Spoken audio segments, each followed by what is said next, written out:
Welcome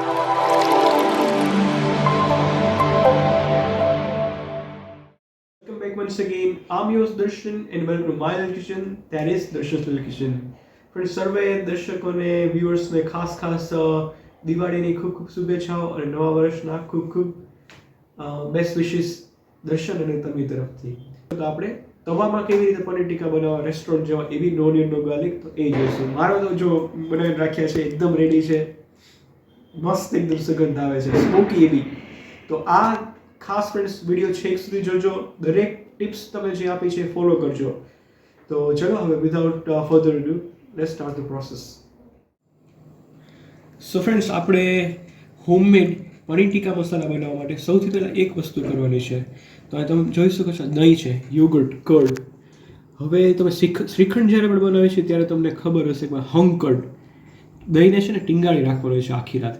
આપણે આ વસ્તુ કરતી વખતે કદાચ તમે આખી રાતના ટીંગાળો પણ એટલી 6 hours 6 કલાક 6 થી 7 કલાક. જો તમને એક્ઝામ્પલ મારી પાસે ઓલરેડી છે જ, પણ હું તમને એક્ઝામ્પલ માટે જો મેં લગભગ 5 થી 6 ચમચી દહીં લીધેલું હતું, એમાં કેટલું પાણી નીકળ્યું. એકદમ ઓલરેડી મેં જાડું જ દહીં લીધેલું હતું, છતાંય આટલું પાણી નીકળ્યું છે આવી રીતે. તો તમે મલમલનું કપડું હોય આવી રીતે એકદમ પતલી જાડી હોય એની અંદર 6 કલાક આવી રીતે તમે ટીંગાળી અને ફ્રીજમાં રાખજો. ખાટું ન થઈ જવું જોઈએ તમારું દહીં. તમે એ બી ધ્યાન રાખજો ખાટું ના હોય. તો આમ જો એક્ઝામ્પલ તમે જોઈ શકો છો, દહીં તમારું ભીનું હશે, પાણી વાળું, તો પછી પ્રોબ્લેમ થશે અને તમારા પનીર ટીકા જરાય સારા નહીં બને. એટલે સૌથી પહેલાં મેં તમને જો આ જે બતાવ્યું હતું પ્રોસિજર ખાસ ફોલો કરજો. સાથે સાથે ફ્રેન્ડ્સ, આપણે 2 વેજીટેબલ્સ લઈએ છીએ. તો અહીંયા મેં કેપ્સિકમ લીધેલું છે અને ટમેટું. તમે કેપ્સિકમ જે યલો અને રેડ આવે છે એ બી લઈ શકો છો. હવે આપણે સાસલિક કાપવાના છે. સાસલિક એટલે એ જે સ્ક્વેર એક સરખા જે વેજીટેબલ્સ કાપવાના હોય એને સાસલિક કહેવાય છે. એનીવે, તો જો પનીર બી લીધેલું છે, પનીરનું હું તમને આગળ કહું છું. તો સૌથી પહેલાં આપણે વેજીટેબલ્સ ઇક્વલ સાઇઝમાં કટ કરી લઈએ. સો ફ્રેન્ડ્સ, સૌ પહેલાં કેપ્સિકમ કાપી લઈએ. જો આવી રીતના મેં મોટા કાપ્યા છે. વચ્ચે જો જે કેપ્સિકમની વચ્ચે વેઇન્સ જે છે એ બી આપણે કાપી લઈશું. તો આ જો વેઇન્સ મેં કાપી લીધેલી છે. હવે એને આપણે 1/2 કરીશું અને એમાં બી 1/2. હવે જેટલા તમે પનીર જે સાઇઝના પનીર કાપો એ જ રીતે આપણે બધા વેજીટેબલ્સ ઇક્વલ સાઇઝમાં કાપવાના હોય છે. તો આપણા કેપ્સિકમ મેં આવી રીતના સ્ક્વેર કાપી લીધેલા છે. નેક્સ્ટ હવે ટમેટાનું તમારે એક ધ્યાન રાખવાનું છે, ટમેટા હાઇબ્રિડ લેવાના છે અને વચ્ચેના જે સીડ્સવાળો જે પાર્ટ હોય એ આપણે કાઢી નાખવાનો છે. તો તમે જો આ વચ્ચેના જે બી ને જે મોઇશ્ચરવાળો જે પાર્ટ છે એ આપણે કાઢી લઈશું અને ટમેટાને આપણે 1/2 કરી લઈશું. તો જે પ્રકારના આપણે કેપ્સિકમ કાપીએ એ પ્રકારના આપણે ટમેટા બી કાપી લઈશું. નેક્સ્ટ ફ્રેન્ડ્સ, હવે આપણે પનીર કાપીશું. જો મેં પેકેટનું પનીર લીધેલું છે. ભીનું પનીર જે ફ્રેશ હોય એ તમે આઈડિયલી ના લેશો. જે પેકેટનું હોય એ થોડું ડ્રાય હોય છે તો એ લેજો. તો આપણે એને ઇક્વલ ક્વોન્ટિટીમાં કાપવાનું હોય છે. તો જો આવી રીતે મેં ઇક્વલ કટ કરું છું એ રીતે તમે કરી શકો છો. મેક શ્યોર એકદમ જાડું ન હોય. જો કાપી અને વચ્ચેથી બી હું કાપું છું તો તમે આ રીતના શેપમાં કાપજો. આપણા જેવા વેજીટેબલ્સ છે ઓલમોસ્ટ એ જ સાઇઝનું મેં પનીર કાપેલું છે. તો મેક શ્યોર તમે બી આવી રીતે જ કરજો. નેક્સ્ટ ફ્રેન્ડ્સ, આપણે પનીરમાંથી પાણી એક્સટ્રેક્ટ કરવાનું છે. તો સૌથી પહેલાં તમે જો મેં આવી રીતના કાપેલું પનીર હતું એને નોનસ્ટિક પેનમાં રાખી દીધું છે. હવે આપણે થોડું ઉપરથી સોલ્ટ એડ કરવાનું છે જેથી એમાંથી જે એક્સેસ મોઇશ્ચર હોય એ નીકળી જાય. તમે પેનમાં ને તમે માઇક્રોવેવમાં બી કરી શકો છો. 2 મિનિટ સુધી તમે માઇક્રોવેવમાં મૂકી દેજો તો પાણી બધું એક્સટ્રેક્ટ થઈ જશે. તો જો ઉપર સોલ્ટ છાંટ્યું. હવે ઢાંકી અને સ્લો ફ્લેમ ઉપર લગભગ 2 મિનિટ તમે રાખશો એટલે થઈ જશે. જો પાણી નીકળવા માંડ્યું. આ ખૂબ જરૂરી છે ફ્રેન્ડ્સ, પાણી કાઢવું ખૂબ જ જરૂરી છે. તો આ પ્રોસેસ તમે સ્કીપ ના કરશો. ઓકે, હવે પનીર કાઢી લઈશું અને જે આ એક્સેસ પાણી છે બધું ડિસ્કાર્ડ કરી દઈશું અને પનીરને ઠંડુ થવા દઈશું. સો ફ્રેન્ડ્સ, આપ જોઈ શકો છો જો કેટલું બધું પાણી એમાંથી નીકળ્યું છે. નેક્સ્ટ ફ્રેન્ડ્સ, મેં એક પેન લીધેલું છે નોનસ્ટિક. હવે પેનની અંદર આપણે મસ્ટર્ડ ઓઇલ એડ કરવાનું છે. મસ્ટર્ડ ઓઇલ જે સરસોનું તેલ હોય એ તમે મેક શ્યોર એ જ એડ કરજો, તો જ તમને પ્રોપર હોટલ જેવો ટેસ્ટ આવશે. તો મેં તેલ એડ કર્યું. હવે તેલને આપણે થોડું ગરમ થવા દઈશું. તો આવી રીતના જો મેં સ્પ્રેડ કરી લીધેલું છે. હવે તેલ જેવું ગરમ થાય એટલે આપણે અંદર બેસન એડ કરવાનો છે, જે ચણાનો લોટ હોય એ. અને ચણાનો લોટ એડ કર્યા બાદ ફ્રેન્ડ્સ હવે આપણે આ મિક્સરને તમારે રોસ્ટ કરવાનું છે પ્રોપર. એકદમ ધીમી ફ્લેમ ઉપર કરજો, બળી ના જવું જોઈએ એ વસ્તુનું તમે ખાસ ધ્યાન રાખજો. તો આવું કોન્સ્ટન્ટ ચલાવતા આપણે મસ્ટર્ડ ઓઇલ અને ચણાનો લોટ બેસન એને પ્રોપર રોસ્ટ કરીશું. આ ખૂબ જ ઇમ્પોર્ટન્ટ છે ફ્રેન્ડ્સ, સ્કીપ ના કરશો, એ ખૂબ તમે ધ્યાન રાખજો. અને રોસ્ટ થઈ જાય બેસન ફ્રેન્ડ્સ એટલે તમે ગેસ બંધ કરી અને કશ્મીરી રેડ ચીલી હું એડ કરું છું આ કલર માટે. આ તીખી નથી હોતી અને આને આપણે સાથે સાથે રોસ્ટ કરવાની છે. એકદમ સ્લો ફ્લેમ અત્યારે બંધ કરી લીધેલી છે એટલે બળી ના જાય. અને સાથે સાથે હું થોડી હળદર બી એડ કરીશ, એકદમ ચપટી. એ ઓપ્શનલ છે, તમારે એડ કરવી હોય તો તમે કરજો, અધરવાઇઝ ચાલશે. પણ કશ્મીરી રેડ ચીલી ખૂબ મહત્ત્વની છે. ઓકે, તો આ ગેસ બંધ કર્યા બાદ આપણે આ મિક્સરને રોસ્ટ કરી લેવાનું છે વ્યવસ્થિત રીતે. હવે આ મિક્સરને ફ્રેન્ડ્સ આપણે પેનમાં નથી રાખવાનું, એને જે આપણે મેરિનેશન કરવાનું હોય એ બાઉલની અંદર કાઢી લેવાનું છે. ઓકે, તો જો તમે મેં મેરિનેશનમાં જે કરવાનું છે એ બાઉલમાં મેં મિક્સર કાઢી લીધું છે. હવે ફ્રેન્ડ્સ આમ આપણે બધા મસાલા એડ કરવાના છે. તો આ સંચળ, બ્લેક સોલ્ટ જે કે રેગ્યુલર મીઠું સ્વાદ અનુસાર, પછી આપણે આ ગરમ મસાલો એડ કર્યો. ઓકે, ગરમ મસાલા બાદ અગેન કશ્મીરી રેડ ચીલી, થોડી હળદર ચપટી, અને આ કસૂરી મેથી છે, રોસ્ટ કરેલી કસૂરી મેથી પાવડર કરેલી. અને હવે નેક્સ્ટ આપણે શેકેલું જીરું, રોસ્ટેડ જે જીરું પાવડર હોય એ એડ કર્યો. હવે આપણે ધાણા જીરું હોય એ ધાણા એકચ્યુઅલી. અને ત્યારબાદ હું થોડો ચાટ મસાલો બી એડ કરું છું. અને આ જિંજરની પેસ્ટ છે, એકદમ ફાઇન કાપેલું જિંજર અથવા જિંજરની પેસ્ટ. તમે લસણ ખાતા હોય તો લસણ બી તમે નાખી શકો છો. હવે આ મિક્સરને આપણે વ્યવસ્થિત રીતે પહેલાં બીટ કરી લેવાનું છે એટલે સરખું બધું વ્યવસ્થિત મિક્સ થઈ જાય. હવે જેવું મિક્સ થાય હવે આપણું હંકડ પહેલાં આપણે જે તૈયાર કરીને રાખેલું હતું એ હવે એડ કરું છું. જો જરાય પાણીનો ભાગ તમને એમાં દેખાતો નથી ને, આ ખૂબ મહત્ત્વનું છે.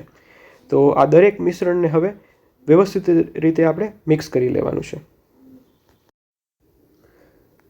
તો વ્યવસ્થિત રીતે આપણે મિક્સ કરી લીધેલું. એકચ્યુઅલી થોડો રેડ ચીલી પાવડર, જે કશ્મીરી રેડ ચીલી પાવડર, એ બી મેં થોડો એક્સ્ટ્રા એડ કર્યો છે જેથી વ્યવસ્થિત કલર આવે. તો જુઓ તમે કેટલો મસ્ત કલર આવ્યો છે. અને મિક્સર એકદમ ક્રીમી હોવું જોઈએ, તમારા લમ્સ ન રહી જવા જોઈએ, એ બી તમે ખાસ ધ્યાન રાખજો. તો આપણે આ રીતનું મિક્સર તૈયાર થઈ ગયું છે. હવે ફ્રેન્ડ્સ આપણા જે મિક્સરની અંદર આપણા બધા જો પનીર એડ કર્યું. જો પનીર કેટલું એકદમ સ્ક્વેર વ્યવસ્થિત છે, જરાય તૂટતું બી નથી. એ રીઝન એ છે કે આપણે એમાંથી પાણી કાઢી લીધેલું છે. તો પનીર નાખ્યા બાદ હવે ટમેટું અને કેપ્સિકમ બી એડ કરી દઉં છું. જો તમે અનિયન ખાતા હોય તમે અનિયન બી આમાં એડ કરી શકો છો. હવે આપણે વ્યવસ્થિત રીતે જેન્ટલી બધું મિક્સ કરવાનું છે, એકદમ દબાવીને નહીં, પણ મિક્સ વ્યવસ્થિત થઈ જવું જોઈએ. તૂટી ના જવું જોઈએ, પણ વ્યવસ્થિત રીતે મિક્સ થઈ જવું જોઈએ. તો એક આવી રીતના તમે વ્યવસ્થિત મેરિનેટ કરી લેજો.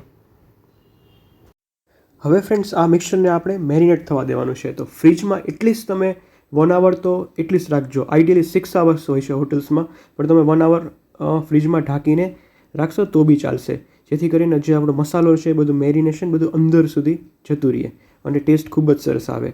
તો હવે હું ફ્રીજમાં મૂકી દઉં છું. સો ફ્રેન્ડ્સ હવે આપણું વ્યવસ્થિત રીતે આપણું મિક્સર મેરિનેટ થઈ ગયેલું છે. હવે ફ્રેન્ડ્સ તમે જોઈ શકો છો મેં ટૂથપીક લીધેલી છે. તમે સ્ક્યુઅર બી લઈ શકો છો અથવા વુડન જે 7 સ્ટીક આવે એ બી લઈ શકો છો.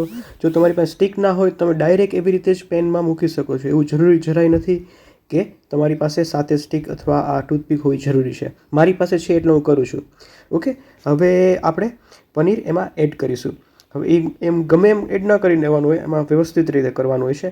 તો એમાં એક સિક્વન્સ હોય છે. તો પહેલાં વેજીટેબલ, પછી પનીર, પછી વેજીટેબલ અને પછી પનીર, એવી રીતના મૂકવાનું હોય છે. તો અહીંયા તમે જોઈ શકો છો મેં પહેલાં ટમેટું રાખ્યું, પછી પનીર મૂક્યું અને બંને વચ્ચે થોડી સ્પેસ રાખવાની છે. એકદમ દબાઈને ના કરતા, થોડી વચ્ચે સ્પેસ રાખજો.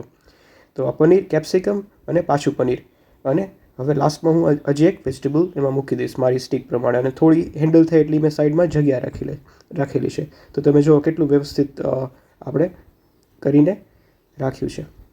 તો આવી રીતે જ ફ્રેન્ડ્સ હું બધી સ્ટીક હવે રેડી કરી અને પ્લેટમાં રાખી દઈશ.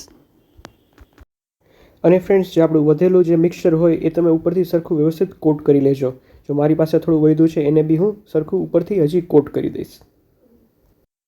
નેક્સ્ટ ફ્રેન્ડ્સ હવે જે આપણે બેસન જે રોસ્ટ કર્યો તો એ જ પેન મેં લીધેલું છે. પેનની અંદર તમારે થોડું બટર એડ કરવાનું છે. બટરને મેલ્ટ થવા દેવાનું છે, બળી ના જાય એ તમે ધ્યાન રાખજો. ફ્લેમ એકદમ અત્યારે સ્લો રાખજો અને વ્યવસ્થિત આવી રીતે સ્પ્રેડ કરી લેજો બટરને.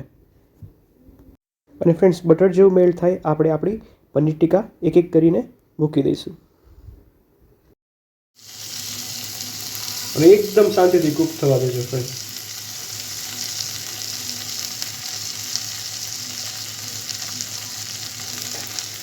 આઈ થિંક મારી ઇનફ સ્પેસ છે. મારા આ 5 સ્ટીક મારી ઇઝીલી આવી જશે, કારણ કે આપણે એક ઇન્ડિવિજ્યુઅલ કરેલું છે. તો હું જો બધી મૂકી દઈશ. હવે બસ આવી રીતના જ કાંઈ હલનચલન અત્યારે તમે કાંઈ ના કરશો. એકદમ નીચેથી કલર આવે પછી આપણે ફેરવવાનું છે. તો બસ આરામથી લો ફ્લેમ ઉપર કૂક થવા દઈએ. હવે ફ્રેન્ડ્સ, હું સ્પેચ્યુલાથી થોડુંક જ બસ એક ચલાવું છું, જેથી કરીને એકદમ ચોટી ના જાય. પેન નોનસ્ટિક જ છે એટલે એવું ચોટી તો નહીં જ જાય, પણ થોડી સ્પેસ મળે એના માટે. ઓકે. અને હવે આઈ થિંક કલર આવી ગયો છે. તમે જુઓ કેટલો મસ્ત કલર આવ્યો છે. હવે આવી રીતે જ હું બધા એકવાર આપણે ડન કરી લઈશું બધી જગ્યાએથી. અને ચારેય સાઈડથી આપણે આવી રીતે થોડી વાર કલર આવવા દેવાનો છે. તો એ તમે જેન્ટલી કરી લેજો. આપણે દરેક ચારેય સાઈડથી પહેલાં એકવાર વ્યવસ્થિત બધું કૂક થઈ જાય એટલે બધો આપણો જે મસાલો છે એ ચોટી જશે એમાં સરસ રીતે. કલર જો ફ્રેન્ડ્સ, આપણે કોઈ આર્ટિફિશિયલ કલર એવો એડ નથી કરે, નેચરલ વસ્તુ છે આ. જો બધું